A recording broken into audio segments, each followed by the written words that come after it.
Theories about bathrooms and Ash getting a girlfriend are not exactly the most curious scientific studies. But here is a somewhat thing that has been on the list for a while. How do Pokemon use moves when fainted or without PP? Now, I know that's a bit more serious, I suppose, but before we begin, I would like to take this time to let you guys know I stream often over on Twitch and give out free games while I stream. If you want to see my stream or know when I'm streaming, follow me on Twitch or Twitter because I always let people know on that site when I'm streaming. Make sure you stay subscribed for future theories involving the death of Giovanni as well, but for now, let's begin today's theory.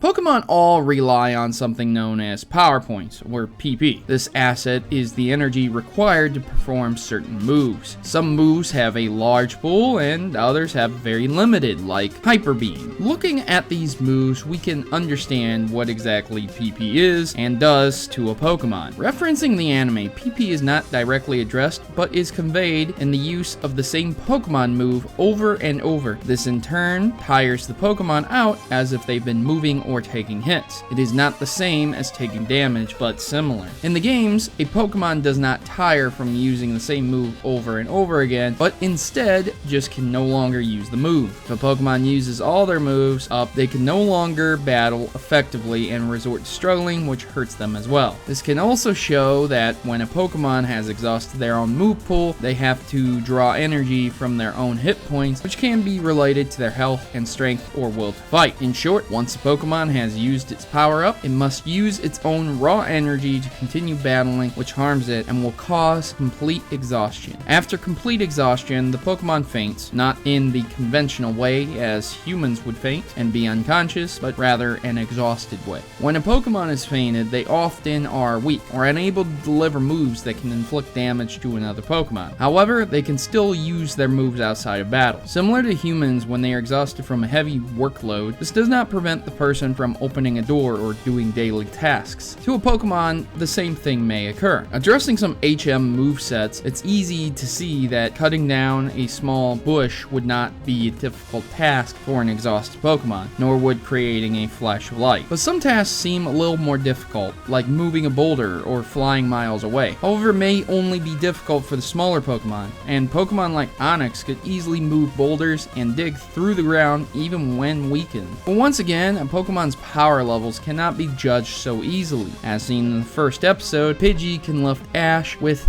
a simple gust attack. Looping back to the question, how do Pokemon use attacks with no PP or when they're fainted? The answer is simple. Pokemon do not use the same degree of strength in battles as they do when they use the moves outside of battle. A fainted Pokemon can still fly outside of a battle and do not have to fly extremely fast striking an enemy, and a Pokemon can surf the seas without having to generate a huge wave of force. It is simply put a difference in strength when the move is used within a battle and outside a battle. This can also solve the question of what happens to a Pokemon once fainted out in the wild, even if it is a tad bit lacking in evidence. Perhaps that will be for another video, but for today we can relax a bit and appreciate our Pokemon. They work so hard, battle to the bitter end, and even after, fly us where we need to go. As trainers, we should appreciate their dedication and treat them every now and again. Pokemon can use their moves naturally without having to exert much force or in battle as means of survival and challenge. But even exhausted, Pokemon still can use their powers when needed. So guys, what do you think? Fainted Pokemon and power points are very interesting, or are they just a means to an end? Is this theory correct, or is there something more? Leave me a like and share this video where you can. I'll be back soon with another interesting or entertaining theory suggested by you, comment section. As for me, I'm off to research another theory. Till next time, comment section. I have been Protomario, and I'm signing out. Good gaming, and God bless. Thanks for watching my video and making it to the end. If you want to see my theories a day early, make sure to head over to my Patreon, where donators get a day early viewing of my newest theories. And follow me over on Twitter to see my updates about certain videos and access to some cool unlisted hidden content as well. If you don't have Twitter, I am on Tumblr too, so be sure to check out my videos on your preferred social social networks or subscribe here on good old YouTube. I've been on YouTube for a while now, and I don't plan on going anywhere soon, so I hope you keep supporting me by liking the video and sharing it where you can on Facebook or Twitter or other forums as well. Thank you again for taking a bit of time out to support me, and I hope to see you here next time on Pokemon Theory.